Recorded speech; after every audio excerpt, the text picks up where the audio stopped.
Oke, selamat pagi semuanya ya. Alhamdulillah hari ini kita sudah bertemu kembali ya teman-teman di pertemuan ke-6. Ya. Nah ini alhamdulillah ya udah sampai ke pertemuan ke-6. Jadi tinggal 2 kali lagi. Ya, tinggal 2 kali lagi nanti teman-teman menyiapkan untuk UAS. Ya. Oke, kemudian sambil nunggu yang lainnya, ini baru hadir 20 orang, mungkin yang lain bisa diingatkan biar segera masuk gitu ya. Nah, kita juga sudah mempelajari 7 modul. Nah, ya 7 modul ya, jadi tinggal 2 modul lagi gitu. Nah, jadi memang kalau di UT itu sebetulnya kita itu kan diminta untuk belajar mandiri ya. Ya, semua yang di UT pasti atau diharapkan gitu ya. Itu paham bahwa konsep di UT itu belajar mandiri gitu ya. Cuman di UT itu kan kemudian karena perkembangan zaman ya, perkembangan teknologi, ada tutorial online. Nah, ya. Nah, tutorial online ini ibaratnya kita memfasilitasi gitu ya. Kan teman-teman sibuk nih gitu ya, kerja gitu. Terus dalam tanda kutip itu dipaksa gitu ya. Ayo setiap minggu satu modul. Nah, gitu ya. Nah, akhirnya selesailah 9 modul itu dalam waktu 2 bulan gitu ya. Kadang-kadang kalau nggak dipaksa gitu ya, dibiarin aja, ya tahu-tahu udah sebulan nih belum dibaca gitu ya. Nah, dulu saya juga gitu ya, dulu kan saya kuliah di UT juga gitu ya. Kalau dulu itu nggak ada tutorial online gitu ya, paling cuma LMS saja gitu. Jadi silahkan kapan dibuka, kapan ngikutin diskusi gitu ya, terus ada tugas dikerjakan lah gitu aja gitu ya, nggak ada pernah ada online. Nah itu jadi lupa gitu ya. Jadi memang sekarang itu salah satu fungsi dari dosen atau tutor itu seperti apa namanya memfasilitasi gitu ya. Kapan yuk kita belajar gitu. Nah sebetulnya belajaran juga dari mahasiswa untuk mahasiswa gitu ya. Nah makanya saya banyak atau membagi semua modul itu untuk dipresentasikan oleh mahasiswa gitu ya. Kalaupun saya menjelaskan biasanya setelah teman-teman presentasi gitu ya. Jadi saya mengulang atau apa bahasanya, menguatkan gitu ya, menguatkan pemahaman dari teman-teman gitu. Tapi pada dasarnya UT itu ya belajar teman-teman sendiri. Nah, gitu ya, jangan tergantung sama tutor gitu ya. Jangan tergantung sama buku juga gitu. Gitu ya. Tapi karena teman-teman ini sudah semester tinggi gitu ya, saya yakin udah pengalaman lah ya bagaimana menghadapi ujian. Nah, bagaimana belajar dan sebagainya gitu ya. Oke, nah alhamdulillah ini kita sudah di modul 7 ya yang akan kita pelajari di hari ini dan dipresentasikan oleh kelompok berapa ya? Kelompok 2 ya kalau nggak salah ya. Kemarin udah kelompok 1 ya. Baik. Nah, seperti biasa sebelum mulai saya akan absen dulu ya. Sebentar.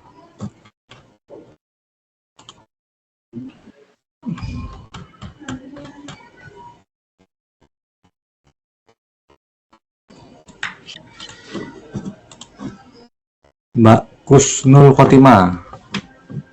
Hadir Pak, selamat Hadir. pagi. Pagi. Mbak Kusnul rajin ya. Jadi contoh lah buat yang lainnya. Terus Mbak Sunanti. Hadir Pak. Hadir, oke, ini sama rajin ya. Mbak Linda Nurdianti. Mbak Linda ada?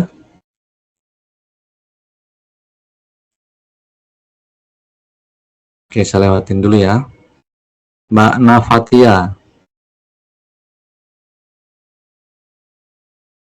Mbak Nafatia. Hadir Pak, hadir.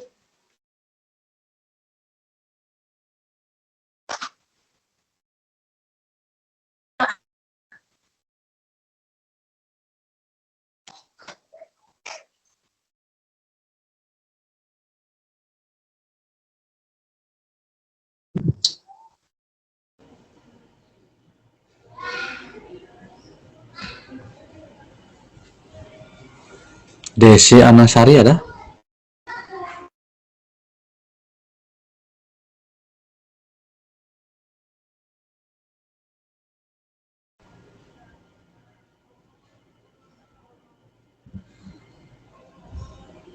Tresna Ari Jayadi?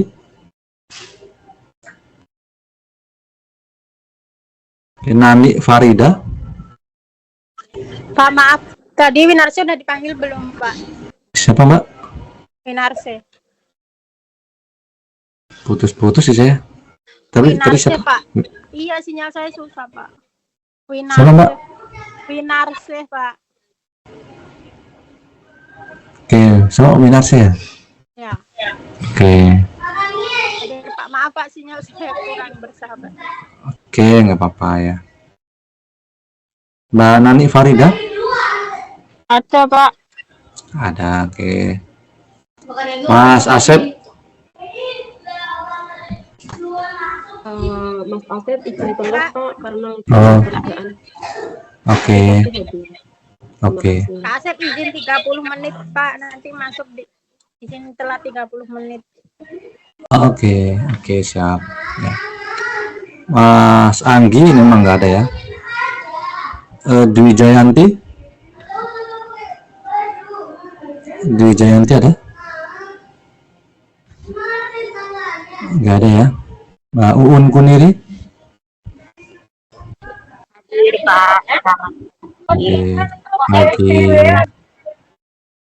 Wahid Tamimi?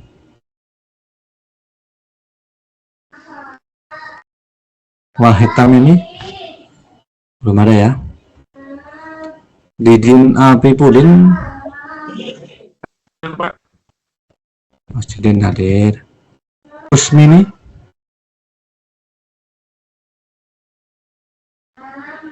Nggak ada ya. Bayu Agung?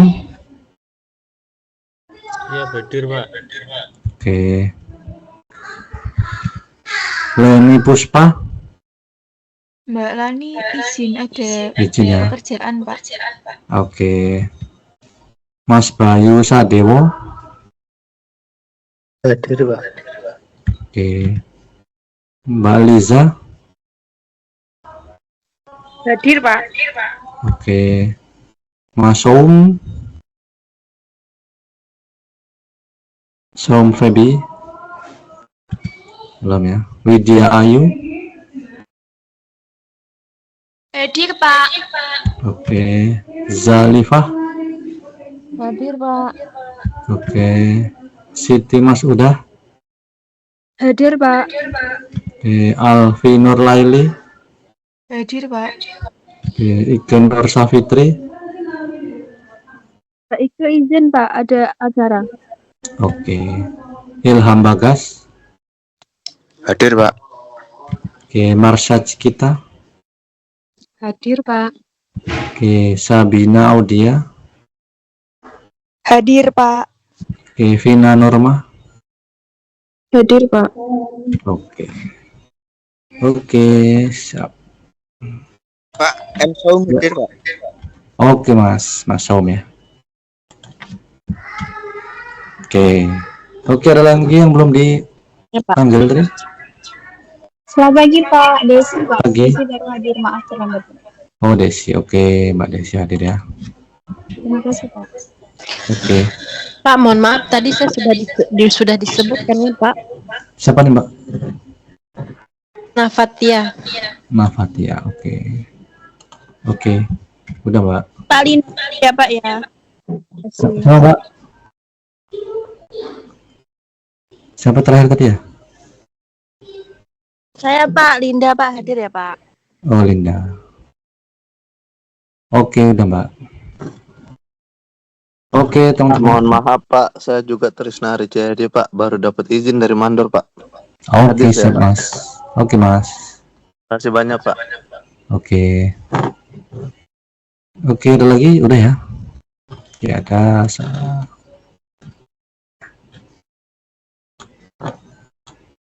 22, 23, 24. Oke. Oke, baik teman-teman. Kemudian saya mau ambil foto ya, silakan dinyalakan dulu. kameranya.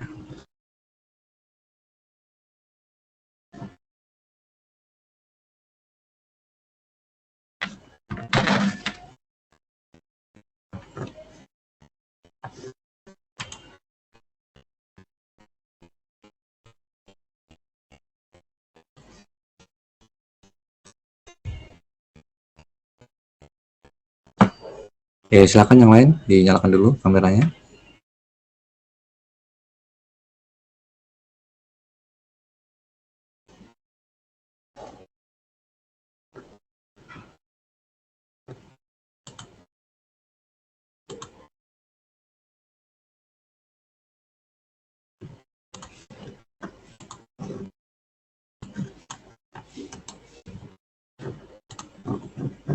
Oke. Oke, terima kasih teman-teman. Nah, kita akan lanjutkan kembali teman-teman ya di pembelajaran kita di pekan lalu. Nah, di pekan lalu kita sudah mempelajari tentang sumber daya. Ya, ada yang masih ingat ya? Nah, sumber daya itu kemarin ada 3. Nah, apa aja? Ada yang masih ingat? Kelompok berapa kemarin? Kelompok 1 ya. Kelompok 1 ada yang masih ingat sumber daya itu apa aja yang kita bahas?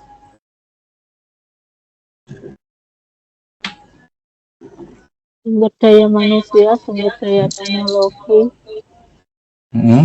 Sumber daya organisasi. Yang satu lupa, Pak.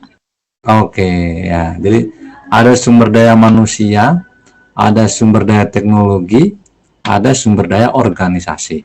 Nah, ya.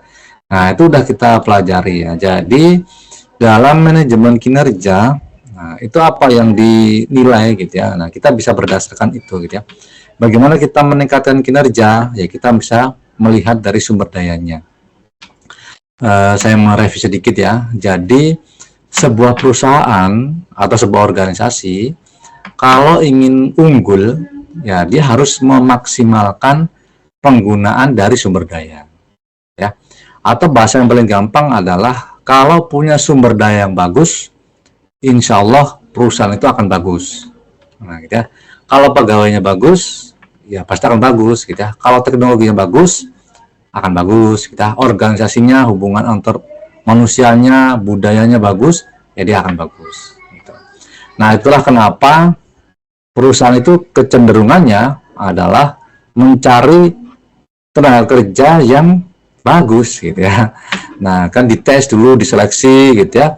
Diminta tanya pengalamannya bagus apa enggak, bisa ngerjain ini itu apa tidak. Nah, itu karena seperti itu.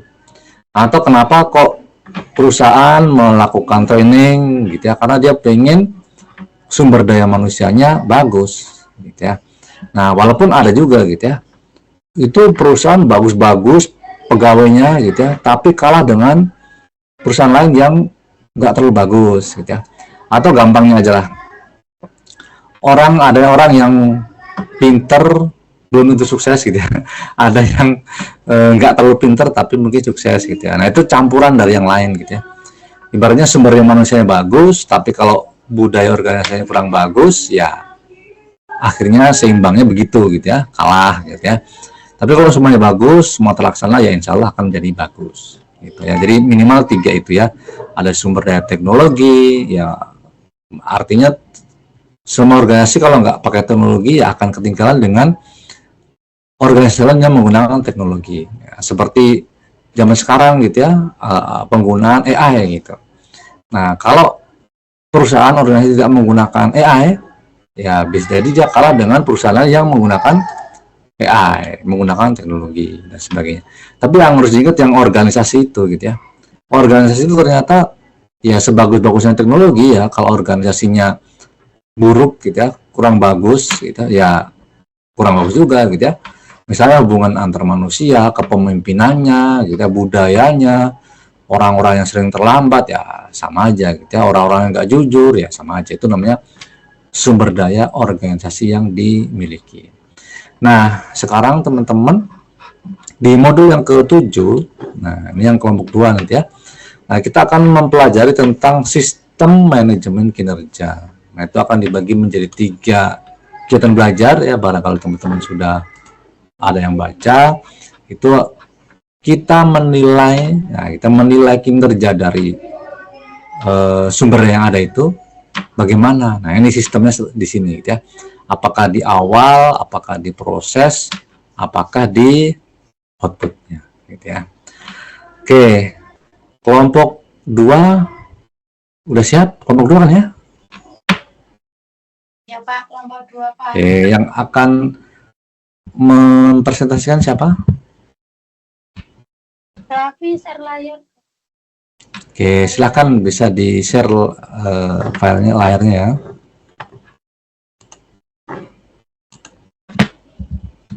Raffi, are you ready?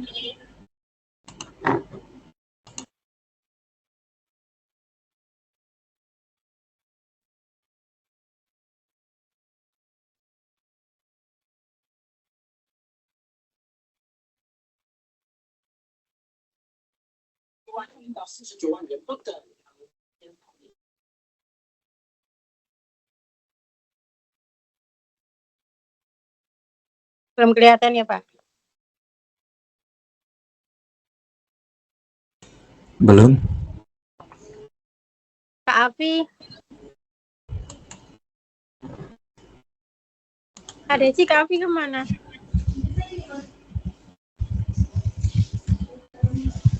Tadi ada kok. Kak Afi.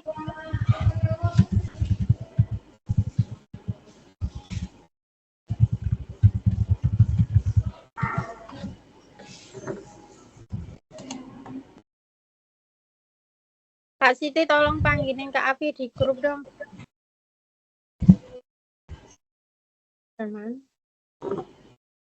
Bapak izin mau konfirmasi Pak. Iya. Iya, gimana Mbak? Pak, saya Anggi Sofia Salacuba. Oh ya. Nah, kemarin kan kebetulan saya dari Taiwan pulang ke Indonesia udah mau hampir 1 tahun. Jadi kebetulan kan saya pindah UPBJJ Pak. Saya mau pindah UPBJJ Medan. Nah, kabarnya saya minta ke kampus ini bahwasanya saya nggak ikut web lagi, saya mau di fullkan tutornya begitu. Nah, rupanya kemarin dari kampus katanya nggak bisa, udah coba dimatikan. Ternyata akun saya dimatikan webnya, terus saya nggak tahu kan Pak, bahwasanya saya harus ikut web juga. Jadi ini saya udah telat banget Pak masuk web, baru sekarang saya masuk webnya Pak. Karena kemarin saya baru sempat ke kampus lagi. Jadi gimana ya Pak untuk tugas yang tertinggal? Ini udah pertemuan ke-6 Mbak. Sebetulnya ya mohon maaf ya, kalaupun saya masukkan data itu nilainya nggak akan muncul Mbak. Karena udah tinggal 3 kan, 6, 7, 8 kan. Jadi kalaupun Mbak Anggi itu ngerjain tugas, itu nggak akan muncul juga nilainya. Oh gitu. Karena udah berarti lebih dari 50. bisa juga gitu ya Pak ya? Enggak, bisa.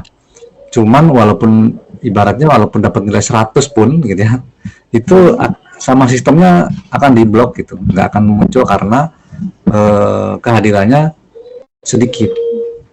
Oh iya Pak ya. Iya, pengalaman yang saya seperti itu. Jadi ada yang misalnya nih, dia mengerjakan tugas 1 ya di pertemuan ketiga, terus habis itu pertemuan 4, 5, 6, 7, 8 nggak hadir gitu, itu hilang juga nilainya, nggak akan kelihatan. Iya Pak. Iya. Ya udah Pak, nggak apa-apa. Iya. Makasih ya Pak ya. Oke ya. Tapi kalau mau gabung ya silakan aja. Iya Pak. Iya. Oke. Atau Maaf nanti. sebentar Pak. Tadi laptopnya Kak Afi lagi mati sebentar ya Pak. Oke. Iya. Mungkin Mbak Anggi boleh konfirmasi ke apa namanya UPBJJ ya. Iya Pak, kemarin sih udah konfirmasi. Nah ternyata salah di sistemnya Pak. Oh iya. Webnya kemarin saya buka-buka tuh nggak bisa. Mereka udah coba matikan webnya gitu. Maksudnya biar saya diarahkan ke tutor semuanya gitu Pak. Iya. Terima kasih Pak. Iya, ya sama ditanyakan kan akhirnya jadi nggak ikut web gitu ya. Takutnya tadi ketika saya input nilainya menjadi 0 gitu karena kehadirannya kurang dari yang disyaratkan. Iya Pak. Makasih Pak. Oke.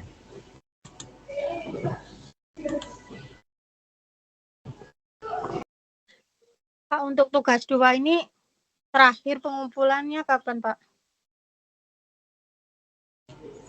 Kalau yang tugas 2 ini saya buka sampai besok Senin gitu ya. Tapi sebetulnya masih bisa itu sampai minggu depan, cuma nanti tulisannya terlambat gitu. Nah, nanti dicoba aja ya. Tadi tak cek sih udah ada berapa belas ya. Udah banyak sih, 19 berapa ya. Baik, Pak. Iya. Sambil nunggu Kak Afi. Ya Pak, sebentar Pak. Laptop saya lagi agak masalah.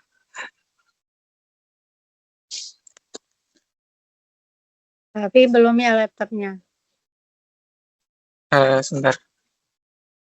Saya join dulu. Sambil nunggu Kak Afi, di Indonesia gimana kabarnya Pak saat ini? Sudah aman kah Pak? Kalau aman sih aman. Ya, cuman kalau tempat saya ini udah mulai sering hujan. Ya. Kalau yang di ini kebanyakan di mana kemarin ya? Saya lupa. Apakah cuacanya udah ini makin dingin atau gimana nih? Di mana? Di Taiwan, di Hong Kong atau biasa aja? Kalau di Taiwan udah memasuki musim dingin Pak. Perlahan Dingin. musim dingin sudah mulai tiba kayak gitu. Iya. Kalau di Indonesia ini sebetulnya tahun ini hampir sering banget hujan ya, terutama di tempat saya lah gitu ya. Nggak ada yang misalnya panas. Kalau dulu itu kan kalau musim panas tuh sebulan nggak hujan gitu ya, panas terus. Kalau sekarang tuh perasaan setiap minggu itu pasti ada hujannya gitu. Pasti ada hujannya dan deras gitu ya. Nah kalau di perkotaan kayak saya di Jabodetabek ya, itu banyak yang banjir juga gitu ya, banjir mendadak lah gitu ya. Karena kan kalau memang di sini nih banyak kan begitu hujan terus 2 jam aja itu udah pasti ada genangan banjir gitu ya gitu. Nah kalau yang teman-teman di Taiwan, Hong Kong, apalagi yang di Jepang ya, dulu saya ngajar di Jepang ya, kalau udah bulan-bulan gini memang udah dingin ya, udah musim udah berubah ya. Kalau musim dingin itu juga musim hujan. Jadi kalau 1 minggu hujan terus nggak berhenti kayak gitu Pak. 1 minggu gitu ya. panas, 1 minggu lagi panas, lagi hujan lagi gitu. Gitu ya, makanya. Iya.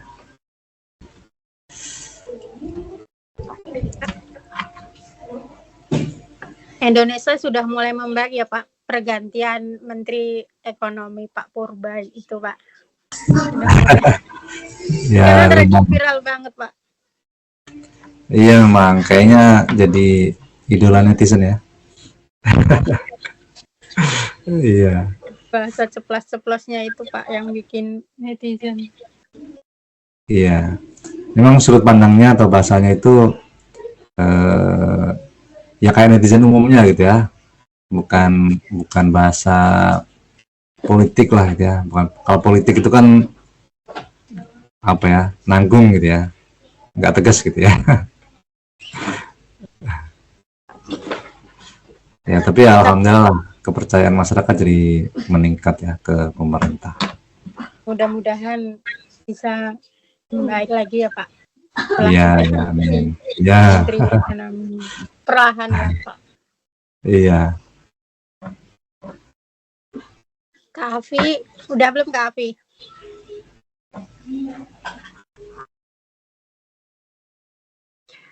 Kak Afi keluar, Kak Wina. Mau dibantu share screen nggak sama teman yang lain? Boleh kalau ini Kak.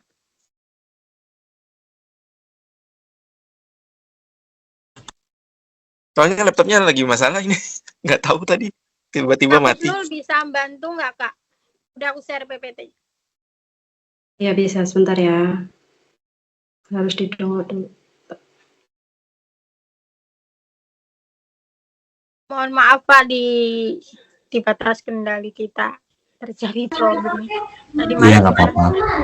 tadi malam sudah prepare sebaik mungkin, tapi qadarullah laptopnya Kak Ya Afif. Pak, ini nggak tahu laptopnya tahu mati. Tadi malam kita prepare nyampe jam 11 Pak. Iya. Oh ya, luar biasa. Pakai HP juga nggak apa-apa kalau emang ini ya bisa ya. Insya Allah nanti diminta bantuan Kak Kusnul buat nge-share PPT Pak. Oke. Soalnya saya juga sedang kerja jadi nggak bisa buka laptop Pak. Nanti bilang next gitu ya, soalnya sinyalku juga agak error kadang-kadang. Oke Kak, tapi belum kelihatan. Iya, belum tak share screen sebentar. Oke.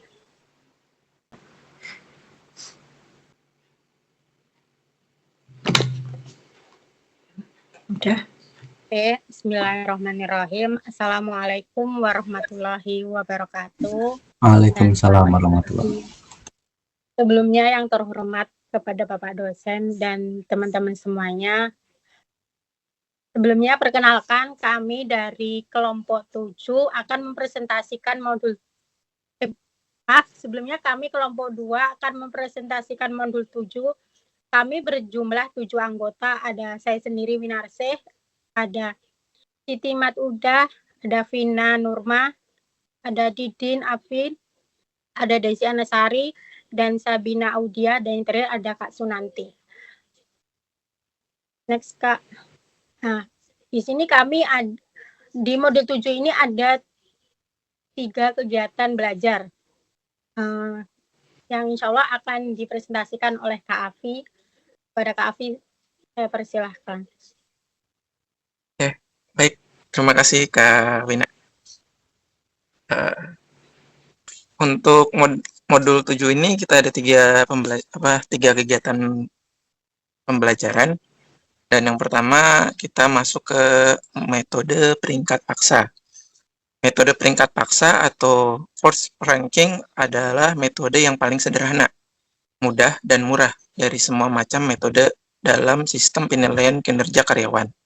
Menurut metode ini, pertama-tama ditetapkan kriteria bagi karyawan yang terbaik dan karyawan yang terjelek bagi setiap unit kerja selanjutnya.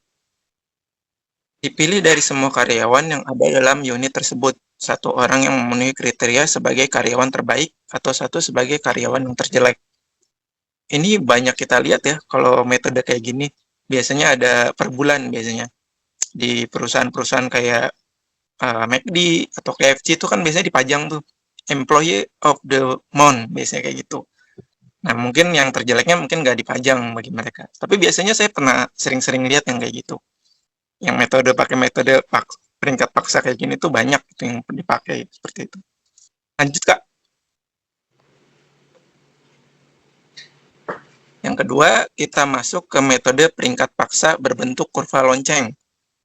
Pada metode peringkat paksa pada metode peringkat paksa caranya adalah bahwa perusahaan melalui Departemen SDM menerapkan misalnya bahwa karyawan pada tiap unit kerja yang terendah harus di peringkat atas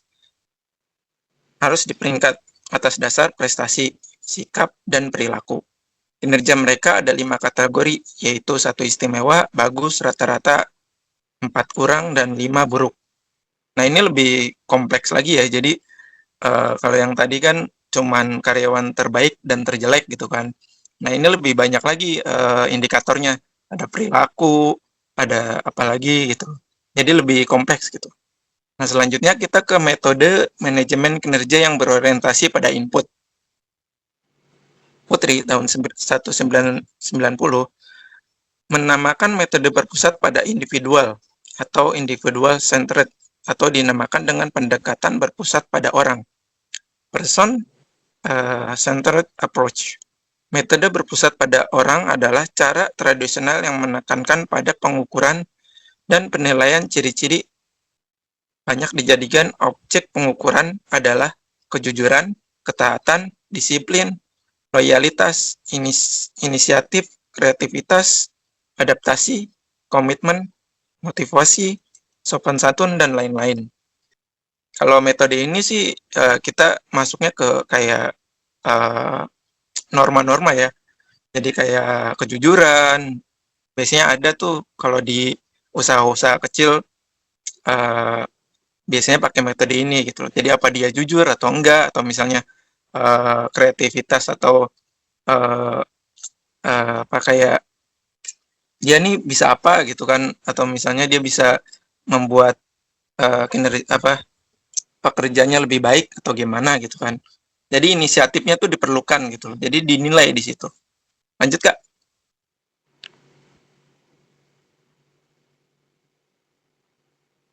Kak Kusnul. Sudah. Belum ganti ya layarnya Iya, ya? sudah. Lanjut Kak. Belum.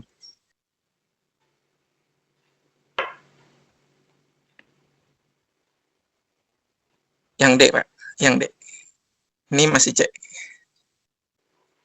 Itu yang E, Kak. Belum yang gede. Iya, kayaknya nggak mau yang Kalau gede deh. Jadi udah tak putar kok. Nah, ini nih. Oke, yang D. Metode Graphic Rating Scale atau GRS. Metode GRS adalah salah satu metode yang fokus penilaiannya pada input dalam konsep input proses output. Metode ini paling populer dan paling banyak digunakan oleh perusahaan, walaupun mayoritas dari para praktisi manajemen sumber daya manusia di Indonesia tidak tahu dan tidak pernah mempersoalkan apa nama metode yang digunakan oleh organisasi mereka. Ini menurut Ruki tahun 2026. Sistem GPRS adalah metode Popman yang memfokuskan pada penilaian pada orang yang melakukan pekerjaan, bukan pada hasil kerjanya. Lanjut, Kak.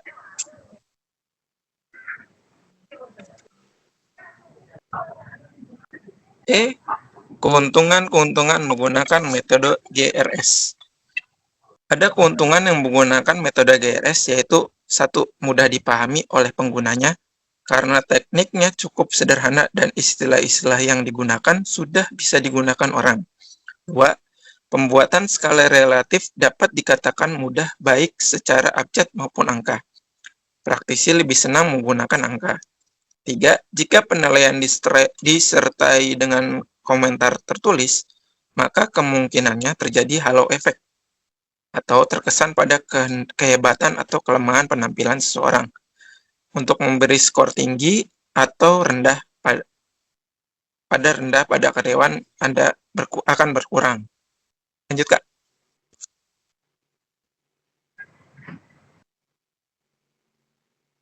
F. Kerugian menggunakan metode GPRS. Metode GRS. Penggunaan metode GRS memiliki 3 kerugian, yaitu penilaian harus mempunyai pengetahuan yang memadai tentang psikologi, karena yang dinilai adalah sifat-sifat kepribadian. Orang-orang yang sudah diketahui sifat-sifat negatifnya sejak awal melalui tes psikologis harusnya tidak diterima. 2. Banyak karakteristik yang dinilai bias budaya Indonesia. Kreativitas dan inovatif tidak cocok dengan budaya kita yang paternalistik. Percaya diri dan merasa bangga tidak cocok dengan budaya Indonesia yang cenderung merendah. Subjektivitas dalam penilaian tetap kuat dan tidak dapat dihilangkan sepenuhnya. Lanjut, Kak. Ini udah lanjut ke kegiatan belajar 2. Mungkin dari kegiatan belajar 1 ada pertanyaan dari teman-teman?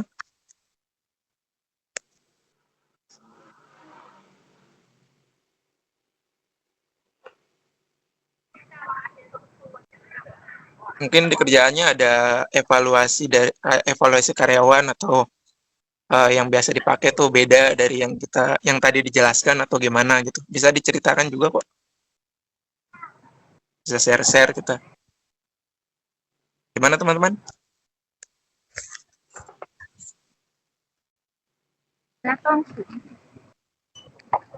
Ya, gimana Pak? Ling.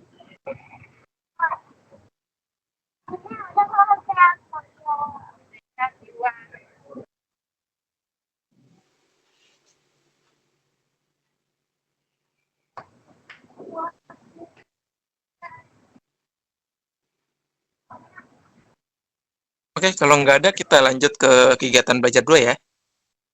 Metode Properman. Metode Properman adalah salah satu metode job center atau metode behaviorally anchor rating scales atau BARS. Metode ini termasuk kelompok job center approach. Dalam metode Properman, fokus penilaian tidak lagi ditunjuk pada traits atau ciri-ciri kepribadian, tetapi pada baik buruknya pelaksanaan tugas oleh seorang karyawan. Dengan modifikasi ini, diharapkan anggapan bahwa program penilaian prestasi kerja adalah kesempatan bagi para atasan untuk bermain peran sebagai ahli ilmu jiwa yang so ahli. Nilai manusia dapat dihilangkan. Lanjut, Kak.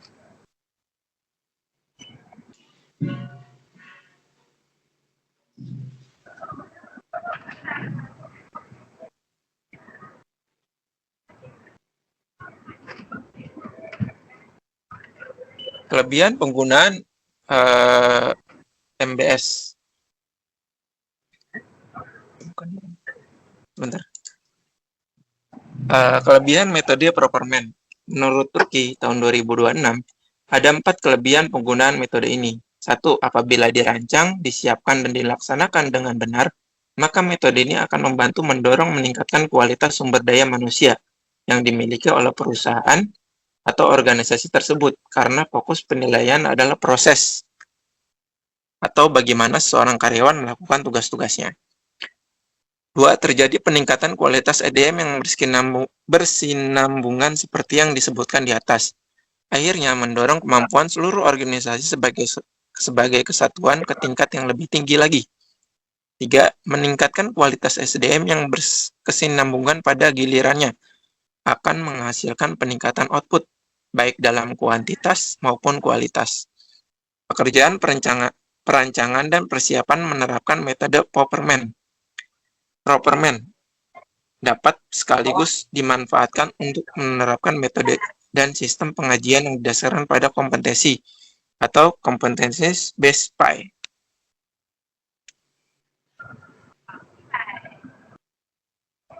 Lanjut, Kak. Ini kelemahan metode Properman. Menurut Rocky juga ada 2 kelemahan, yaitu pada metode Properman ini, yaitu ada 1, metode ini cukup sulit membuatnya dan harus disiapkan oleh sejumlah tenaga spesialis yang bekerja penuh waktu. Para penanggung jawab unit kinerja yang dianggap mengetahui banyak profil kompetensi bagi tiap-tiap pekerja atau jabatan yang ada di dalam unit juga harus dilibatkan. Metode ini harus menyetujui kompetensi tersebut dan tingkat-tingkatannya. 2. Kemungkinan terjadinya subjektivitas dan KKN dalam penilaian juga masih cukup besar. Penyebabnya adalah bahwa penilaian atas dasar tingkat kompetensi untuk faktor atau elemen kompetensi masih tetap bersifat pertimbangan pribadi atasan yang bersangkutan. Nah, kalau yang ini kita sering lihat ya metode kayak gini. Jadi kelemahannya ya kayak gini gitu loh. Udah susah, terus ada harus yang udah ahli gitu kan. Maksudnya yang tahu, misalnya di perusahaan itu ada bagian-bagian. Nah, dia harus tahu tuh. Ini kerjanya di bagian ini kayak gimana. Jadi dia harus tahu di mana yang bagus, di mana yang jelek orangnya, apa ya dia bisa ngerjain di bagian sini atau enggak. Nah, itu metode ini sulitnya kayak gitu loh. Dan yang kedua, banyak yang apa ya namanya kalau di Indonesia ya, jadi kayak dia lebih dekat ke atasan, atau misalnya dia lebih jauh lebih enggak maksudnya enggak dekat gitu sama atasan. Itu biasanya jadi dia tergantung penilaiannya tergantung atasan atau kepala bagian itu gitu. Tapi kalau kata bagiannya jelek, kepala bagiannya jelek ya jelek gitu. Jadi benar-benar tergantung atasannya gitu loh. Apa dia dekat apa enggak gitu loh. Jadi KKN ya subjektivitas lah, atau KKN tuh sering banget kelihatan pada metode ini gitu. Gitu aja. Kita lanjut ke yang kedua, upaya-upaya mengatasi kendala pelaksanaan metode Properman. Upaya-upaya untuk mencegah terjadinya subjektivitas atau hal efek dan KKN dalam melaksanakan metode-metode proper plan antara lain adalah setiap nilai yang dibuat harus didukung oleh bukti-bukti yang kuat, yang cukup kuat. 2, untuk jabatan-jabatan supervisor dan jabatan-jabatan manajerial, selain penilaian dilakukan oleh atasan langsung, penilaian juga dilakukan oleh bawahan, teman sejawat, pelanggan luar pemakai jasa atau produk perusahaan. 3, penilaian potensi juga harus dilakukan oleh rekan-rekan atasan yang bergabung dalam dewan atau komisi. Penilaian seorang bawahan atasannya juga dikomentari oleh atasannya juga dan juga orang lain. Nah, ini jadi kayak cara buat mengatasi gitu. Mengatasi kayak KKN atau misalnya kayak apa ya? Kayak penilaian atasan gitu loh. Jadi salah satu caranya ya dengan mengkritik sesama teman gitu loh, atau misalnya penilaiannya itu jadi bukan hanya dari atasan tok gitu loh, atau bukan dari kata seorang tok gitu loh. Jadi semua itu dilibatkan untuk menilai apakah orang ini bagus atau bisa kerja atau enggak, seperti itu. Jadi ini salah satu upayanya gitu. Lanjut kita kegiatan belajar 3. Mungkin ada pertanyaan dari yang lain tentang kegiatan belajar 2. Dari yang tadi ada metode evaluasi karyawan dari proper plan atau apa metode-metodenya atau upaya mengatasi kendala pelaksanaan metode proper man gitu. Mungkin ada pertanyaan teman-teman? Silakan kalau ada yang mau bertanya. Ini bahasanya seru loh. Jadi biasanya pasti nemu gitu. Tapi, halo? Ya. Nah, izin bertanya ya. Iya, nggak apa-apa. Nah, jadi mau bertanya, kalau misalkan ada karyawan nih yang tidak bisa mengerjakan tugas dengan baik, apakah langsung dipindahkan atau ada prosedur tersendiri dari menurut pandangan kakak?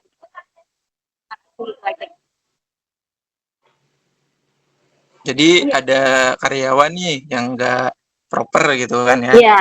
Terus apa kita harus dipindahkan atau mungkin di cut gitu kan, di cut off gitu ya. Gitu ya, Kak? Bisa. Kalau menurut Mbak Un ya tadi ya. Apa harus dipindahkan atau di cut off gitu atau di pecat gitu kan ya. Nah, betul. Apakah prosedurnya harus di cut off atau bisa diarahkan dulu ke yang lain atau gimana gitu? Thank you. Ya, terima kasih Kak. Mungkin dari teman-teman kelompok saya ada yang bisa jawab ya?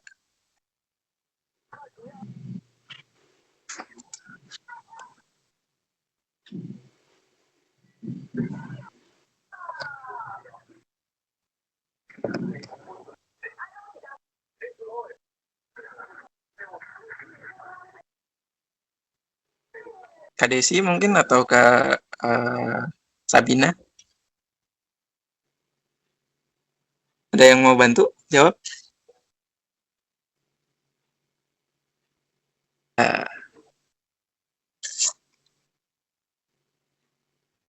Baik, kalau gitu saya yang jawab ya. Jadi menurut saya gitu kan, atau menurut pengalaman saya, kalau misalnya nih ada ya dari penilaian atasan misalnya, ini orang udah nggak bisa kerja nih di sini gitu kan, atau misalnya kurang bagus kerjanya di sini gitu ya, itu kita lihat dulu gimana nih teman-temannya, bisa diajak kerjasama atau mungkin belum menguasai aja, atau misalnya belum tahu aja gitu kan. Kan kalau kerjaan itu kan apa ya, istilahnya rutinitas gitu lah. Semakin sering dikerjakan semakin bisa, biasanya gitu ya. Atau mungkin dia belum penyesuaian gitu kan. Tapi kalau udah penilaian atasan belum atau misalnya kurang gitu kan, ya bisa jadi karena ya gimana ya, tergantung perusahaannya juga gitu loh. Biasanya kan perusahaan ngasih masa training atau masa adaptasi itu biasanya 3 sampai 6 bulan seperti itu. Kalau lewat dari itu kan penilaian juga perusahaan ada standar nilainya gitu loh. Jadi bisa mungkin ada yang dipindahkan ke bagian lain atau mungkin dia tidak cocok, keahliannya nggak cocok di situ tuh gitu loh. Jadi dia dipindahkan tempat lain, belajar dari ulang lagi di bagian lain gitu loh. Atau mungkin di cut off karena bagian lain udah penuh, udah proper gitu, bagian-bagian lain udah proper, itu tergantung perusahaan gitu. Tapi setahu saya setiap perusahaan itu pasti ada yang namanya standar pembelajaran gitu loh. Jadi kayak masa training lah gitu loh, 3 bulan atau 6 bulan seperti itu. Gimana Kak? Kaun?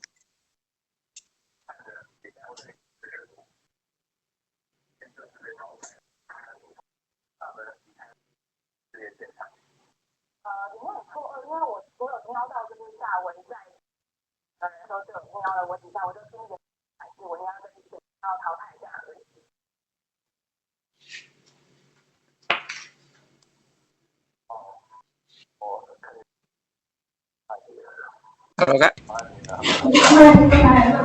Oke, silakan barangkali ada yang mau bertanya lain. Saya menanggapi sedikit ya. Terima kasih Mas Didin ya dan Mbak Un tadi ya. Nah, jadi memang persoalan kinerja yang nggak bagus itu mungkin bisa terjadi di mana saja gitu ya. Mau di negara manapun, di organisasi apapun gitu ya. Secara normal itu memang pasti akan ada pegawai yang bagus dan yang gak bagus, itu normal ya, di mana-mana lah ya gitu ya. Nah, cuman biasanya setiap perusahaan itu mempunyai treatment yang berbeda gitu ya. Kalau memang dia itu tidak bagusnya itu karena faktor-faktor tertentu gitu ya, misalnya tadinya bagus kok lama-lama sekarang nggak bagus ya. Nah, itu kan perlu dicari ya, kenapa gitu ya. Jangan-jangan pengaruh temennya, jangan-jangan sedang ada masalah dengan keluarganya, jangan-jangan sedang ada masalah apa. Nah, itu barangkali bisa diselesaikan dulu gitu ya, kemudian baru dia bisa meningkatkan kemampuannya lagi gitu ya. Nah, tapi kalau memang misalnya dari awal atau setelah beberapa lama si anak ini sering bikin error, kita bikin onar lah gitu ya, atau melakukan sesuatu yang indisipliner lah gitu, atau mungkin tidak sesuai dengan ketentuan lah, itu memang beda gitu ya. Artinya pegawai itu bisa saja dia tidak berkinerja bagus atau pegawai itu banyak melanggar, nah gitu ya. Nah, misalnya di bagian produksi misalnya dia targetnya itu 100, tapi karena lamban dia hanya menghasilkan 70 misalnya. Nah, kan bisa jadi wah ini perlu dilatih lagi nih gitu ya, atau perlu di coaching atau di mentoring atau di apalah biar jadi 100 gitu ya. Tapi kalau misalnya dia targetnya 100, kemudian dia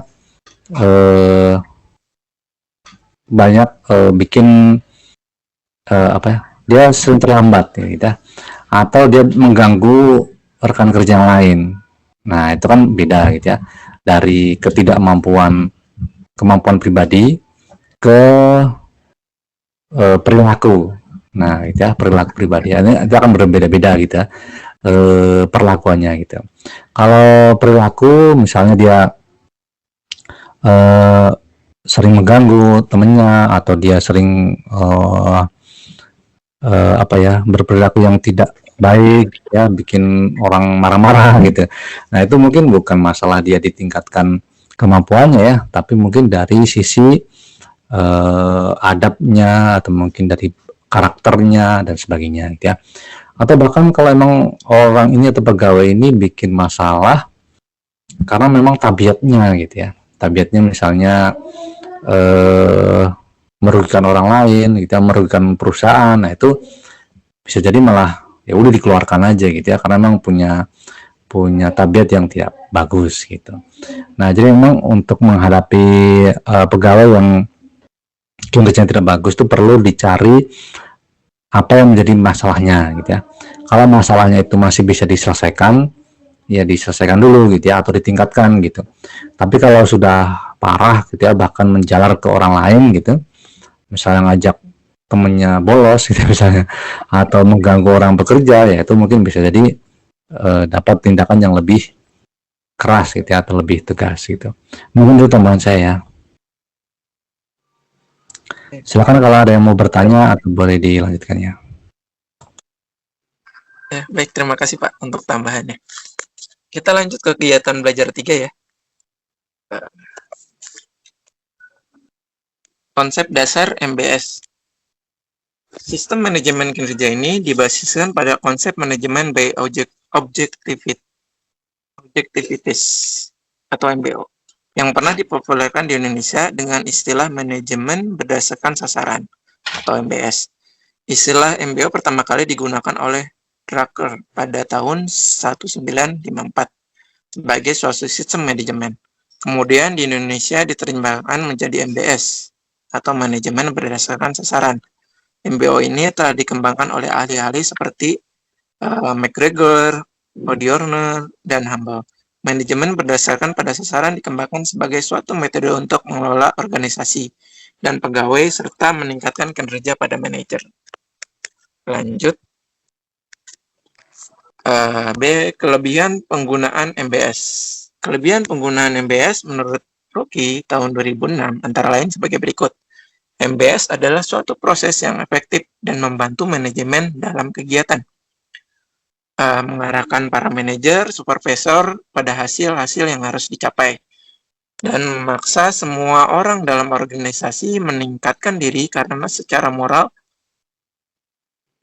pada usaha pencapaian tujuan yang spesifik. 2. MBS membantu mendorong usaha maupun sumber daya manusia karena bawahan menetapkan sasaran kerja sendiri atau paling sedikit ia yang mengambil inisiatif dalam prosesnya hingga fungsi penilaian sebenarnya tidak dialihkan dari atasan ke bawahan sendiri. B-nya, fokus dari seluruh proses adalah pengembangan diri karyawan yang dinilai karena sistem MBS memberikan kesempatan pada karyawan untuk merealisasikan kebutuhan akan aktualisasi diri mereka. Selanjutnya yang ketiga, MBS dapat memberikan cara kepada manajer, supervisor, mendaya gunakan sumber daya mereka yang paling besar, yaitu manusia. Karena itu mereka akan memperoleh 1. Komitmen yang lebih besar dari bawahannya. 2. Kontrol dan koordinasi yang lebih baik atas pencapaian sasaran. 3. Peningkatan kemampuan untuk membantu bawahan. Selanjutnya, kelemahan-kelemahan pengguna MBS. Sejak mulai diperkenalkan, MBS sudah banyak mendapatkan kritikan dan ulasan negatif. Kritikan dan alasan negatif tersebut antara lain menurut Ruki tahun 2006 adalah MBS agak bertentangan dengan sistem nilai budaya Indonesia, nilai budaya mayoritas bangsa Asia. 2. MBS terlalu menekankan pada hasil tanpa mempedulikan cara mencapai hasil tersebut. 3. MBS sering dianggap sebagai resep obat untuk semua penyakit organisasi. Selanjutnya, penerapan MBS. Penerapan manajemen kinerja berdasarkan MBS harus mengikuti prosedur seperti yang diuraikan Ruki pada tahun 2006. Di bawah ini sehingga tidak terjadi kerancuan. Program manajemen kinerja ini benar-benar memerlukan komunikasi dua arah dan keterbukaan antar atasan dan bawahan. 1. Atasan dan bawahan secara bersama-sama harus menilai kembali ruang lingkup tugas, tanggung jawab, dan wewenang bawahan. 2. Menyiapkan sasaran-sasaran perusahaan dan sasaran-sasaran yang menjadi tanggung jawab sendiri kepada bawahan yang sedapat mungkin bersifat kuantitatif. 3. Setelah memperoleh bahan tersebut, bawahan harus memikirkan sasaran-sasaran kerja sendiri yang akan mendukung tercapainya sasaran atasan dan perusahaan. 4. Bila pasaran-pasaran tidak disetujui, bawahan harus langsung membuat rencana tindakan atau action plan untuk setiap sasaran tersebut. Apabila action plan telah dibuat dan dilaksanakan untuk mencapai sasaran yang ditetapkan, pemantauan terhadap hasil-hasil intern yang diperoleh mulai dilakukan. 6. pada akhir kurun waktu dilaksanakan penilaian prestasi kinerja tahunan secara formal. 7. Langkah terakhir tentunya wawancara atau pembicaraan antara atasan dan bawahan untuk mencari cara mengatasi hambatan pada masa berikutnya. 8. Atasan membicarakan hasil penilaian tersebut dengan atasannya sendiri, lengkap dengan usulan atau rencana yang akan dilakukan terhadap bawahan yang bersangkutan. Mungkin sampai sini ada pertanyaan dari teman-teman?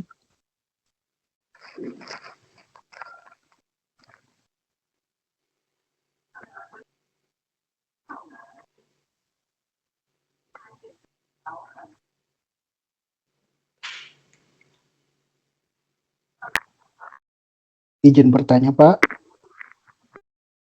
Ya. Saya Asep dari kelompok 4. Izin bertanya, Mas Izin. Perihal barusan dengan penerapan MBS ini di organisasi atau perusahaan, ada kalimat kuantitatif ya?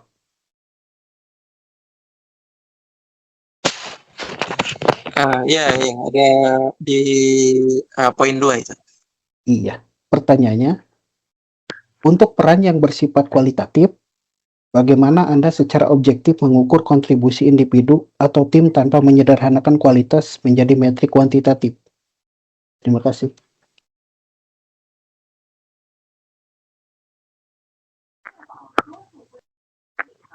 Jadi maksudnya tadi kan dikuantitatifkan.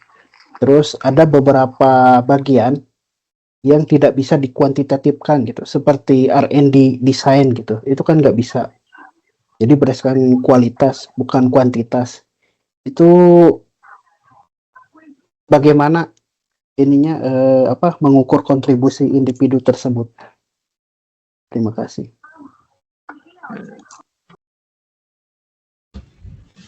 Oke, nggak ada yang jawab. Oke, saya coba jawab ya. Nah, jadi pertanyaannya dari Mas Asep ya, betul ya? Nah, dia bertanya kalau tadi itu ada pengukuran secara kualitatif itu seperti apa, dan bagaimana kalau nggak ada kuantitatifnya. Betul begitu Pak Asep, Mas Asep ya? Iya Pak, tadi penerapan MPS kan harus kuantitatif. Jadi ada beberapa yang kualitatif, itu gimana cara mengukurnya, seperti itu. Oke. Nah, kalau yang saya pahami ya, ketika kita ingin mengukur suatu pekerjaan, memang kuantitatif itu cenderung lebih bisa diterima. Nah, karena dia berdasarkan angka, dan angka itu kan bisa dibandingkan gitu ya. Kan kita semua tahu ya kalau nilai 9 itu lebih bagus daripada nilai 8. Nah, kan gitu kan gampangnya gitu ya. 8 itu lebih bagus daripada nilai 7 gitu. Dan 7 dan 8 tuh selisihnya 1. 8 dan 9 selisihnya juga 1. Jadi gampang lah. Tapi kalau misalnya kualitatif itu kan misalnya enak apa enggak gitu. Enak gitu kan. Nah, enaknya menurut Mas Asep kan bisa beda dengan enaknya menurut Mbak Kusnul lah, misalnya gitu ya. Nah gitu kan, atau bagus gitu. Bagusnya menurut Mbak Sunanti bisa beda dengan bagusnya Mas Didin gitu ya. Seperti itu. Jadi pertama, si perusahaan atau organisasi itu tergantung ya, apakah dia ingin menggunakan ukuran kualitatif atau kuantitatif. Yang paling mudah dan paling sering adalah kuantitatif ya, karena angka. Nah, misalnya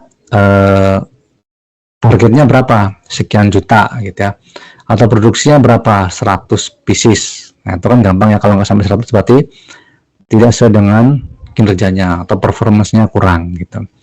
Tapi mungkin ya barangkali saja ada suatu kegiatan yang tidak mudah untuk kuantifikasikan atau kegiatan yang tidak mudah untuk dihitung. Nah, gitu ya.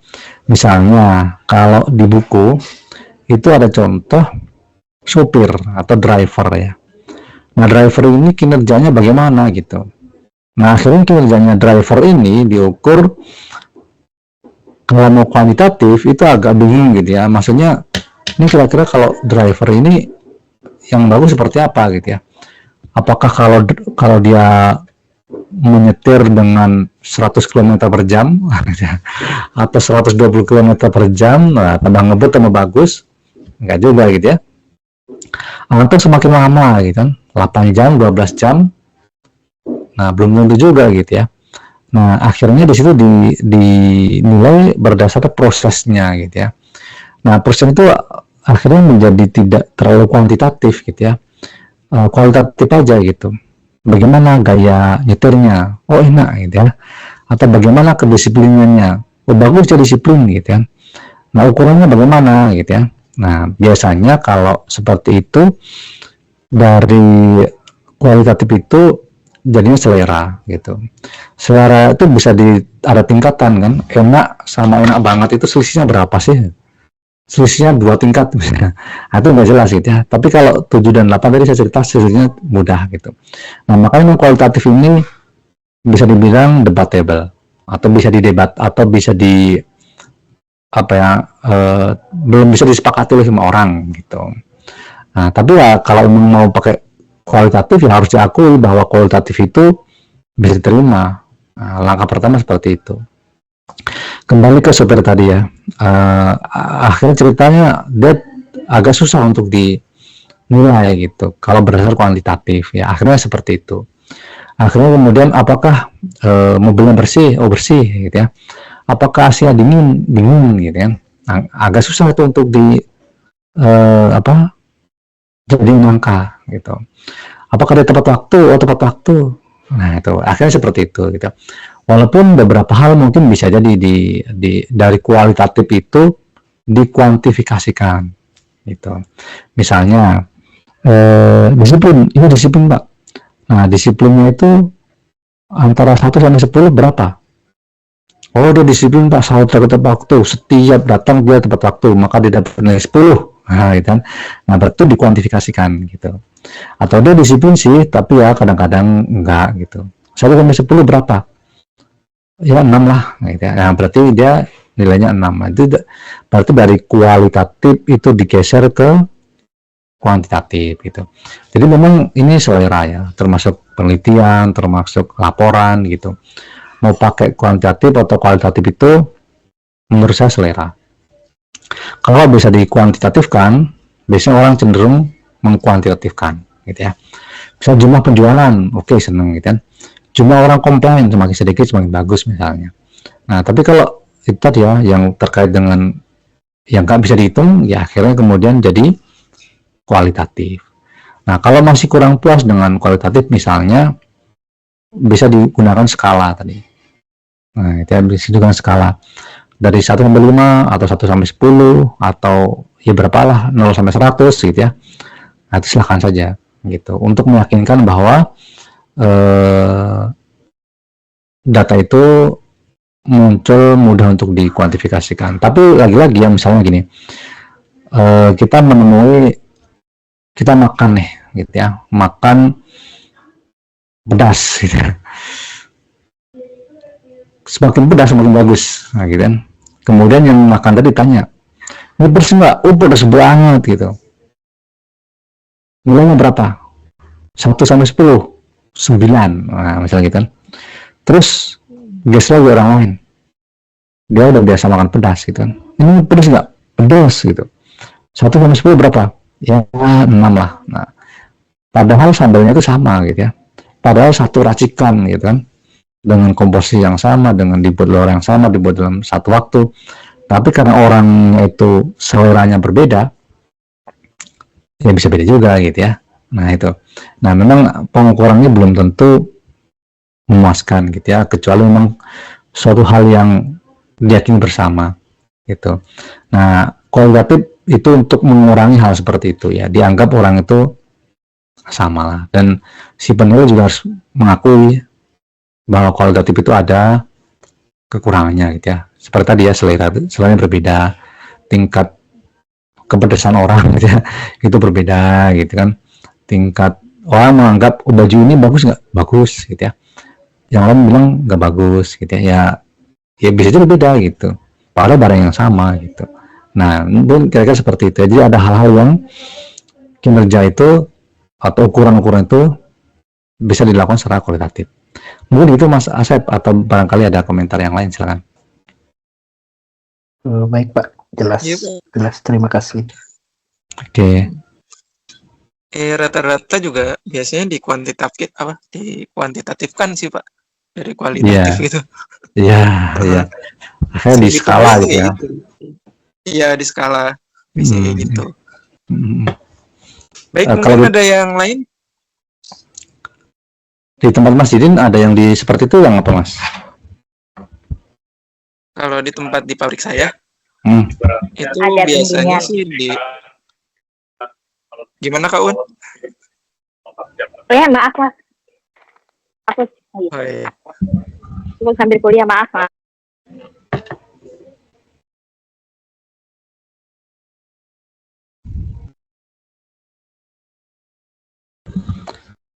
Oke, siapa tadi Mas Didin, gimana Mas ceritanya?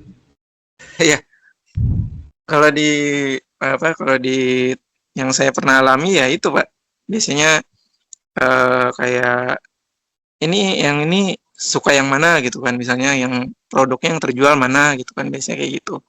Jadi biasanya yang diproduksi yang itu dulu gitu, yang diutamakan. Seperti itu. Jadi kayak selera ya pasti dikuantitatifkan semuanya gitu.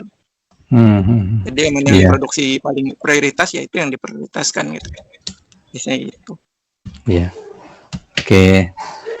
Oke, baik teman-teman, barangkali ada yang ingin ditanyakan lagi yang lain, silakan.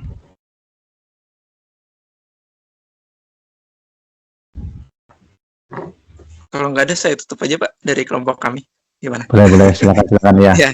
Baik, terima kasih teman-teman atas waktu dan tempatnya. Mungkin banyak kesalahan. Saya ucapkan terakhir kali. Assalamualaikum warahmatullahi wabarakatuh. Terima kasih. Waalaikumsalam warahmatullahi wabarakatuh. Oke, baik teman-teman. Terima kasih kelompok 2 ya. Jadi saya akan mengulas sedikit, mungkin selama 30 menit ke depan ya. 923 ya, mungkin sampai 953 lah. Jadi di modul 7. Nah, modul 7 yang dibahas oleh kelompok 2 itu adalah tentang sistem manajemen kinerja gitu ya. Nah, sistem manajemen kinerja ini teman-teman itu melihat bagaimana suatu kinerja itu akan dinilai gitu ya. Nah, di awal-awal tadi ada namanya menilai maksa. Nah, gitu ya. Menilai maksa gitu ya. Nah, kalau menilai maksa ini memang ya udah pokoknya harus ada nilainya. Nah, harus ada penilainya. Entah bagaimana caranya gitu. Makanya kesana memaksa gitu ya. Nah, mungkin pegawai belum tentu tahu kalau mau di peringkat gitu ya. Tahu-tahu di peringkat aja, terus dasarnya apa? Ya dasarnya terserah gitu ya. Apakah jumlah yang diproduksi ataukah jumlah ketaatan atau apalah terserah ya, pokoknya dipaksa. Dan harus semuanya itu ada peringkatnya. Maka mau nggak mau katakanlah ada 20 orang, maka ada ranking 1, ranking 2 sampai ranking 20. Nah, itu dah peringkat maksa. Nah, itu namanya seperti itu gitu ya, di buku seperti ya force ranking gitu ya. Nah, kemudian ada lagi yang namanya peringkat paksa berbentuk lonceng.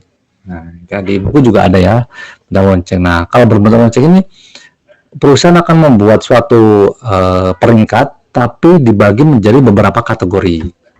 Nah, kategorinya itu misalnya sangat bagus, sangat tidak bagus gitu ya. Kemudian di tengah-tengah ada bagus, tidak bagus, dan rata-rata atau tengah-tengah. Nah, biasanya yang ujung-ujung ini jumlahnya dikit. Ya, sangat bagus, sangat tidak bagus dibatasin cuma 5% misalnya. Terus bagus sama tidak bagus dibatasi cuma 10%, ya. Maka di kanan ada 15%, di kiri ada 15%. Nah, tengah-tengahnya adalah 70%, gitu ya. Nah, itu adalah yang rata-rata. Nah, itu seperti itu. Jadi menggunakan kategori ya. Kalau force yang pertama tadi, maksa tadi ya pokoknya 1 sampai 20 gitu. Nah, kalau yang dengan lonceng itu dengan beberapa kategori gitu. Nah, beberapa kategori ini membuat apa namanya, beberapa orang itu menjadi masuk ke grup yang sama, gitu ya. Misalnya 5 besar, nah, gitu ya. Ya, terus yang nomor 1 yang mana ya nggak tahu, pokoknya orang berlima itu karyawan terbaik kita. Nah, gitu ya. Terus yang 5 orang lagi itu karyawan terburuk kita, gitu ya. Nah, kasihan juga kalau yang masuk grup ya, itu ya. Tapi ya nggak apa-apa ya. Ini kan ibaratnya untuk meningkatkan, untuk memacu orang, gitu ya. Nah, dengan seperti itu orang akan mikir gitu, wah aku nggak mau nih kalau di peringkat terbawah, aku akan bekerja dengan rajin, aku akan nggak terima lah pokoknya kalau di bawah. Kan normalnya seperti itu ya, kan nggak ada orang yang apa-apalah saya peringkat terbawah juga nggak masalah gitu ya. Nah, tapi justru yang seperti itu tuh nggak ideal gitu ya. Orang kalau berpikir seperti itu nggak ideal, karena idealnya setiap orang itu adalah berkompetisi gitu ya. Maka kalau tujuannya perusahaan itu bikin employee of the month gitu kan, harapannya itu orang-orang yang nggak terpilih itu pengen terpilih gitu ya, sehingga dia terpacu untuk mengalahkan temennya, atau terpacu untuk supaya bulan depan saya menjadi employee of the month. Nah, gitu ya. Nah, masalahnya ya bisa jadi ya di perusahaan itu nggak ada yang mau jadi employee of the month. Loh, kok bisa? Kalau ada ya, kalau enggak ya sih normalnya sih orang-orang akan berlomba-lomba gitu ya. Tapi kalau nggak ada ya berarti ada motivasi yang salah di situ, gitu ya. Berarti orang-orang ini nggak punya motivasi, gitu ya. Atau mungkin motivasinya bukan employee of the month, gitu ya. Harus tambahin gitu, on employee of the month dan dapat bonus, gitu ya. Atau dapat tambahan gaji, ya, mungkin seperti itu. Nah, itu adalah salah satu cara untuk mengukur kinerja dan meningkatkan kinerja. Nah, kemudian di buku juga ada dibahas tentang metode manajemen kinerja yang berbasis output, nah, atau berorientasi input. Nah, jadi orientasinya itu dibagi menjadi 3 gitu ya. Ada yang berorientasi input, proses, dan output, gitu ya. Nah, input itu berarti bagaimana inputnya itu supaya bagus, gitu. Nah, jadi memang ada beberapa penilaian gitu ya. Dalam suatu kinerja bisa menggunakan metode inputnya, bisa juga menggunakan metode prosesnya, atau bisa menggunakan metode outputnya. Nah, ya. Contoh, nah, gitu ya. Contoh kenapa kok ada yang menggunakan metode input. Nah, pertama yang input itu kan bahan baku ya, atau orangnya gitu. Nah, contoh misalnya yang dinilai itu inputnya. Nah, itu satu perusahaan akan menilai soal inputnya. Inputnya itu apa? Salah satu input adalah SDM atau orang gitu ya. Makanya di buku itu dijelaskan inisiatifnya gitu ya. Kemudian kejujurannya gitu ya. Kemudian apa ya, intinya orangnya seperti apa. Nah, ya. Kalau inputnya baik, maka peluang keberhasilannya juga akan semakin baik. Nah, ya. Maka misalnya manajemen kinerja mengukur jumlah karyawan yang diikutkan training. Nah, itu berarti dia berbasis input. Nah, gitu ya. Nah, jumlah karyawan yang diikutkan training, karena karyawan itu dianggap sebagai input gitu. Jumlah pegawai yang sudah mengikuti pelatihan, nah, gitu kan. Atau bisa jadi bahan bakunya seperti apa, nah, gitu ya. Atau ketersediaan mesin, gitu ya, yang tidak rusak, gitu ya. Atau jumlah mesin yang siap untuk digunakan. Nah, itu adalah input. Nah, ya, itu ada di kegiatan belajar yang pertama. Tadi sudah dijelaskan di situ ya. Kemudian yang kedua, berbasiskan proses. Nah, berbasis proses berarti fokus pada bagaimana kegiatan itu dilakukan, gitu ya. Misalnya kalau tadi inputnya adalah perusahaan pegawai yang diikutkan training. Nah, kalau diproses, bagaimana proses itu dilakukan? Nah, gitu ya. Bagaimana proses, misalnya, berapa lama pelanggan itu dilayani? Gitu ya. Misal di bank, gitu ya. ketika mau nabung berapa lama nasabah itu dilayani dari sejak dia datang sampai selesai. Nah, itu kan prosesnya gitu ya. Atau customer service lah gitu ya. Bagaimana sih customer service bisa menyelesaikan setiap orangnya gitu ya. Atau bagaimana SOP-nya gitu. Apakah dia misalnya dibatasi waktu 10 menit. Dari 100 pelanggan atau 100 produk, berapa jumlah yang di bawah 10 menit? Berapa jumlah yang di atas 10 menit? Semakin banyak persentase yang di bawah 10 menit, maka itu semakin bagus. Nah, jadi fokusnya pada proses, gitu ya. Nah, itu banyak ya. Ada persentase yang dihubungi, ya, yang dilayani, gitu ya. Kemudian rata-rata waktu untuk melayani, gitu ya. Kepatuhan si karyawan terhadap janji layanan atau SOP-nya, gitu. Atau banyak hal yang lain lah. Nah, itu seperti itu. Tujuannya supaya efisien, ya. Tujuannya supaya sesuai dengan standarnya. Tujuannya supaya seragam. Nah, itu berbasis proses. Nah, ada lagi yang menilai itu berbasis pada outputnya. Nah, kalau outputnya misalnya berapa jumlah produksi dalam 1 hari. Nah, dan berarti outputnya berapa ya. Dia tidak melihat bagaimana prosesnya. Nah, dia tidak melihat bagaimana inputnya. Ya, ibaratnya gini, saya nggak peduli mau karyawan itu sudah di training atau tidak. Pokoknya yang saya pingin, nah, pimpinannya bilang gitu ya, dalam sehari setiap orang itu menghasilkan 10 produk. Nah, itu berarti dia berbasis output. Yang penting ujungnya gitu ya. Atau saya nggak peduli prosesnya seperti apa. Yang penting setiap hari menghasilkan produk 10 unit produk. Nah, itu seperti itu ya. Itu berarti berbasis output. Atau yang lain lagi ya, itu kalau produksi seperti itu. Mungkin kalau dia sales ya atau marketing misalnya, berapa targetnya? Apakah tercapai atau tidak gitu ya. Ditargetkan 10 juta per bulan penjualan atau 100 juta per bulan, kemudian dia hanya mengukur pokoknya kalau udah 100 juta berarti tercapai, entah bagaimana caranya gitu ya. Dia mau kerja dari jam 7 pagi sampai jam 5 sore kah, dia cuma mau kerja dari jam 10 pagi sampai jam 1 siang kah, prosesnya nggak dilihat gitu ya. Yang dilihat adalah outputnya, berapa jumlah yang terjual atau berapa omset yang didapatkan ya. Atau beda lagi misalnya berapa jumlah pelanggan baru. Nah gitu ya, oh kemarin udah dapat 100 pelanggan, nah, setiap bulan ditargetkan nambah 10. Nah, terserah dia mau datengin ke rumah orang kah gitu ya, mau bikin seminar kah, mau bikin iklan kah atau apa. Nah, itu enggak dinilai gitu. Yang dinilai adalah berapa jumlah pelanggan yang baru gitu. Nah, kalau yang diinput adalah yang dihitung adalah inputnya gimana Pak? Ya berarti kalau misalnya jumlah penjualan yang dihitung inputnya adalah jumlah marketing yang jumlah pegawai di bidang marketing yang mengikuti pelatihan gitu ya, atau jumlah pegawai marketing yang mampu membuat video pemasaran misalnya atau seperti apa. Itu adalah inputnya, basisnya atau fokusnya pada manusia, sumber daya manusianya gitu ya. Nah, kalau proses biasanya adalah berapa banyak iklan marketing yang didapatkan. Nah, tapi kan belum tentu terkonversi jadi penjualan gitu, tapi prosesnya gitu ya.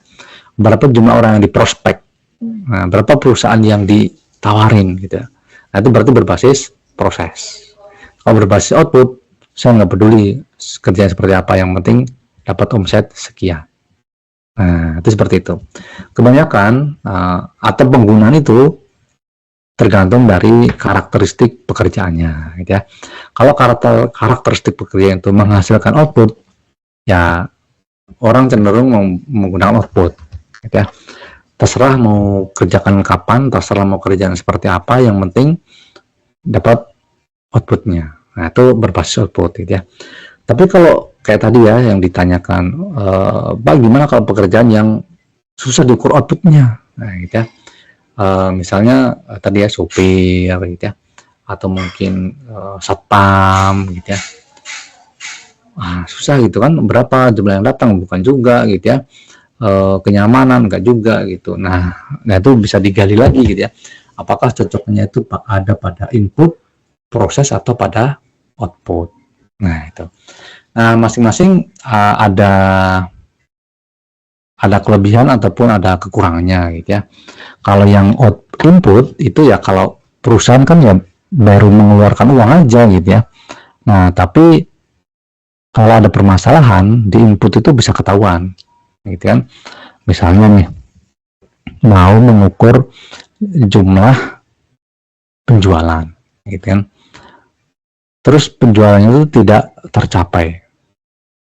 Kalau misalnya ada penilaian berbasis input, berbasis proses, berbasis output gitu ya, nah itu bisa dilihat yang tidak dilaksanakan yang mana. Misalnya nih, marketing, dia diukur dari input, proses, dan output. Dari output adalah jumlah omset yang dihasilkan. Dari input adalah jumlah pegawai yang ikut training. Yang proses misalnya berapa iklan campaign yang dia buat misalnya. Nah kalau misalnya omset yang tidak tercapai, kemudian ternyata dia itu nggak datang di training, nah berarti akhirnya akan ketahuan gitu, apa penyebab perusahaan ini nggak mencapai target penjualan. Oh, karena marketingnya tidak datang waktu di training. Nah gitu kan. Nah gitu, jadi metode-metode ini bisa digunakan untuk mengtrace gitu, atau mendeteksi di mana sebetulnya letak kesalahan kalau tidak tercapai ya. Tapi kalau yang dihitung hanya outputnya, ketika outputnya tidak tercapai, wah kira-kira kenapa ya? Oh, karena ekonomi lagi memburuk gitu ya. Oh iya, benarkah itu? Jangan-jangan bukan itu gitu ya. Oh, campaign iklannya yang kurang bagus, tidak menarik gitu ya, karena prosesnya kurang bagus misalnya. Nah itu berarti kan prosesnya. Tapi kalau nggak ada itu, ya hanya bisa menduga-duga saja gitu ya, kira-kira apa yang menyebabkan omsetnya menurun. Nah itu kira-kira gambaran dari modul 7 ya, modul 7 dari kegiatan belajar 1, kita adalah belajar ketiga. Nah sampai sini sebelum saya jelasin ada namanya MBO ya, atau MBS. Barangkali ada pertanyaan, silakan.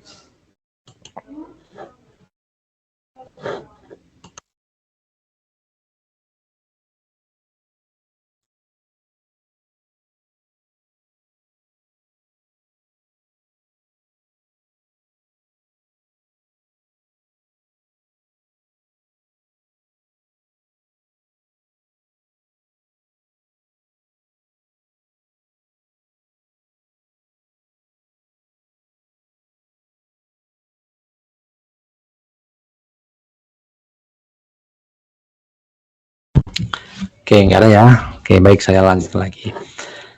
Nah, di kegiatan belajar ketiga, nah itu silakan teman-teman boleh disimak ya, di sistem manajemen kinerja karyawan yang fokus pada penilaian output. Nah, output ini adalah hasilnya seperti apa.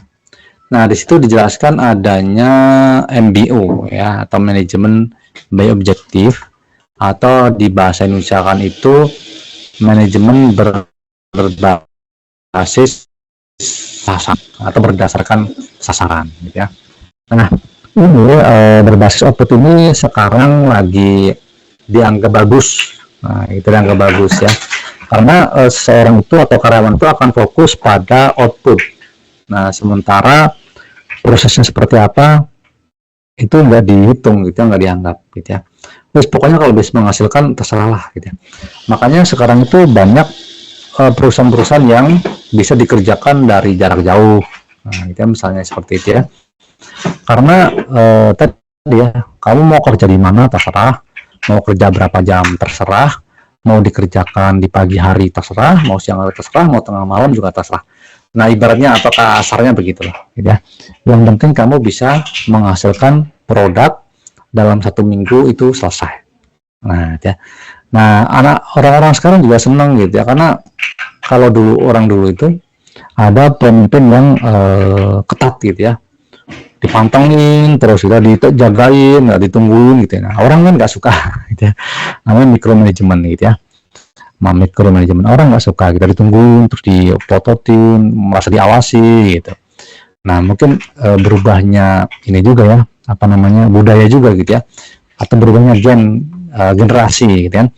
Mungkin dulu generasi bapak saya gitu, generasi saya gitu, gen baby boomers, generasi X gitu ya, diawasi itu ya biasa aja gitu ya.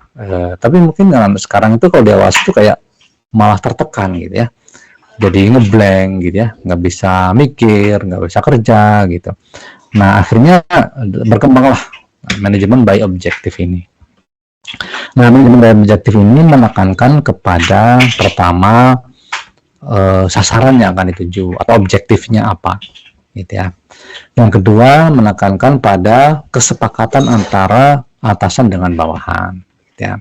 Jadi misalnya nih dalam suatu project gitu ya, katakanlah yang gampang aja, misalnya saya contohkan itu pemasaran gitu ya, misalnya pemasaran. Oke, di bulan ini gitu ya, perusahaan mentargetkan 10 miliar. Nah, misalnya gitu kan setahun. Nah, kemudian target itu turun di bagian marketing. Nah, kemudian marketing ada 10 orang misalnya. Oke, kalau gitu kita bagi ya, 10 miliar ini dalam 10 orang, yaitu 1 miliar per orang. Nah, kemudian didiskusikanlah di situ gitu ya, antara atasan dengan bawahan itu gitu ya. Jadi manajemen objektivitas atau manajemen berdasarkan sasaran ini mewajibkan atasan dan bawahan itu untuk berkomunikasi. Oke, sekarang kalau targetnya 1 miliar gimana gitu ya. Nah, pasti akan bilang, waduh Pak, berat Pak gitu ya. Mungkin ada juga yang udah senior, enteng aja ini Pak gitu ya. Mungkin ada juga yang ya bisa sih Pak, cuman syaratnya ini Pak, tolong ditambahin biaya operasionalnya misalnya seperti itu ya. Atau tolong Pak ditambahin fasilitas kita Pak, misalnya biaya bensinnya, kita kan harus kemana-mana nih Pak. Nah gitu. Nah, jadi harus ada suatu diskusi atau pembicaraan gitu ya, yang antara atasan dan bawahan, sehingga atasan dan bawahan ini sepakat gitu ya. Oke, kalau gitu ini nggak saya bagi rata ya, misalnya ya.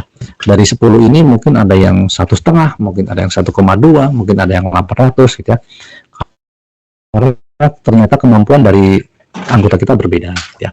Tapi nanti bonusnya juga beda ya, gitu. Misalnya seperti itu kan. Nah, dari awal akhirnya orang udah tahu gitu. Kalau aku mencapai sekian, aku akan dapat bonus gitu ya. Kalau aku nggak mencapai sekian, kinerja aku akan buruk. Ya, karena dia sudah tahu dari awal, maka dia bisa mengukur diri. Nah, kan, kalaupun misalnya udah sampai, udah nyampe, aku gampang lah ini. Nah, akhirnya orang jadi lebih santai, gitu ya. Nah, dalam pelaksanaannya dia mau apa namanya, pakai cara apa terserah. Karena tadi objektif ada tergantung. Pokoknya perusahaan tahunya adalah dia mencapai target. Nah, dia mau kerja pagi, malam, sore, pagi malam, pagi siang, terserah dia. Nah, itu seperti itu gitu ya. Manajemen by objektif. Jadi ada satu target sasaran yang dibicarakan bersama antara atasan dan bawahan. Lebih bagus lagi kalau atasan itu di awalnya nggak matok gitu ya. Kita perusahaan target segini nih, dari kamu berapa? Nah, gitu ya. Oh, saya mampu 2 miliar Pak. Wih, top, oke. Nah, apa perusahaan yang bisa bantu? Ya, tolong dibantu nih Pak. Kalau diberikan biaya operasional yang mudah misalnya. Oke, saya kasih misalnya gitu. Nah, ketika di akhir periode ternyata 2 miliar itu nggak tercapai gitu ya. Nah, itu bukan misalnya, dari awal saya sudah bilang Pak, saya nggak mampu Pak, kayak gitu ya. Nah, tapi itu merupakan kesepakatan gitu. Jadi nggak ada alasan gitu ya, nggak ada alasan untuk tidak tercapai gitu ya. Atau bahkan bisa mendorong untuk tercapai lebih cepat. Nah, ya. Atau bisa mendorong melewati target gitu ya, karena pasti akan itu ada sedang kemampuan dari setiap orang. Kalau memberi target di bawah kemampuan seorang malah nggak menantang gitu, nggak menarik gitu ya. Saya biasa jualan 2 miliar Pak, kok cuma targetnya harus setengah, ya ini mah bulan Agustus juga saya udah kelar Pak. Nah, masih seperti itu kan. Nah, bisa jadi dia kelar, bisa jadi enggak gitu ya. Nanti saya ngerjain yang lain dulu deh. Itu bisa jadi seperti itu.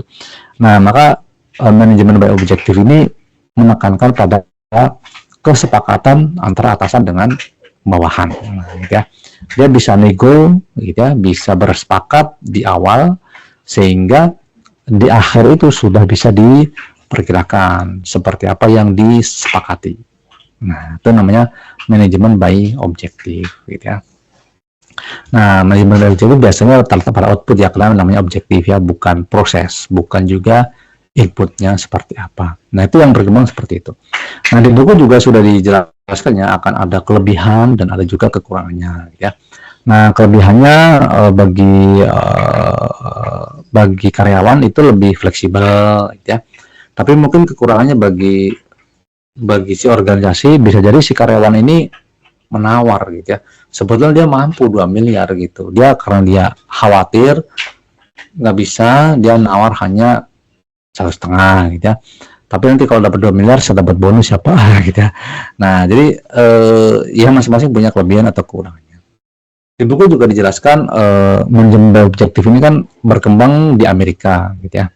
Mungkin bagi orang Amerika itu menantang hal seperti itu, tapi di negara lain bisa jadi berbeda, gitu ya, karena beda budaya, kultur, beda kebiasaan dan sebagainya.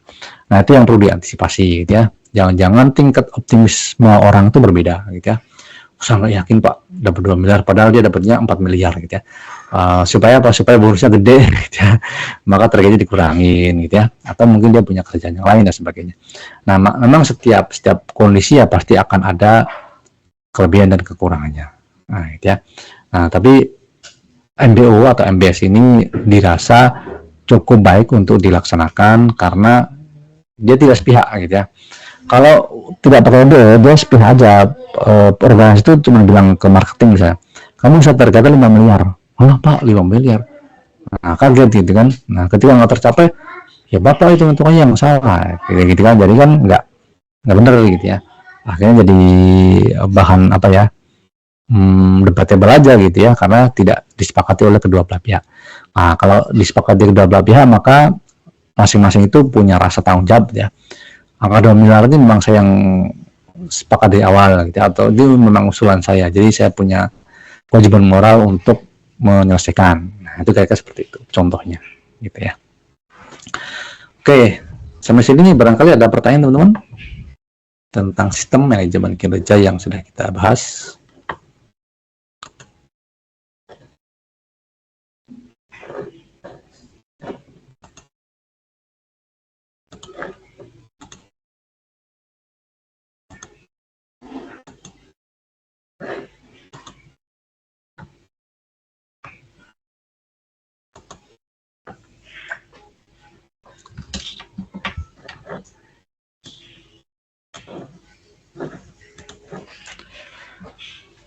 Oke, kalau nggak ada nggak apa-apa ya. Nah, ini karena kita sudah di pertemuan ke-6, nggak ada tugas ya. Nah, teman-teman agak santai sedikit ya. Tapi kalau yang belum mengerjakan, silahkan nanti bisa dikerjakan ya. Masih ada waktu. Seperti yang ditulis di situ ya. Saya buka sampai besok ya, hari Senin malam gitu ya. Tapi kalau memang terpaksanya masih belum bisa, sebetulnya sampai minggu depan masih bisa gitu ya. Tapi tadi ya ada telatnya gitu. Nah, seperti itu, ada keterangan terlambat ya, dapat nilai sama, dapat nilai ya. Jadi ibaratnya masih punya injury time lah gitu ya, selama 1 minggu. Silahkan teman-teman gunakan semaksimal mungkin gitu ya. Kemudian nanti di pekan depan setelah pekan 7 ada tugas yang ketiga, nah, itu tugas yang terakhir gitu ya. Nah, kemudian di pekan ke-8 terus kita selesai gitu ya. Oke, nah sebelum kita akhiri teman-teman, apakah ada yang ingin ditanyakan atau ada komentar dari teman-teman? Saya kasih kesempatan lagi, silakan. Pak, iya, maaf silakan. tadi Pak, saya telat. Iya. Telat 1 jam. Oh ya, oke Mas, ya. Nggak apa-apa, nanti saya absen. Baru pulang kerja. Terima kasih Pak. Ini malam-malam berarti Mas kerjanya? Iya Pak, subuh. Sebab ada ini proyek baru di kota lain. Jadi saya pindah-pindahan.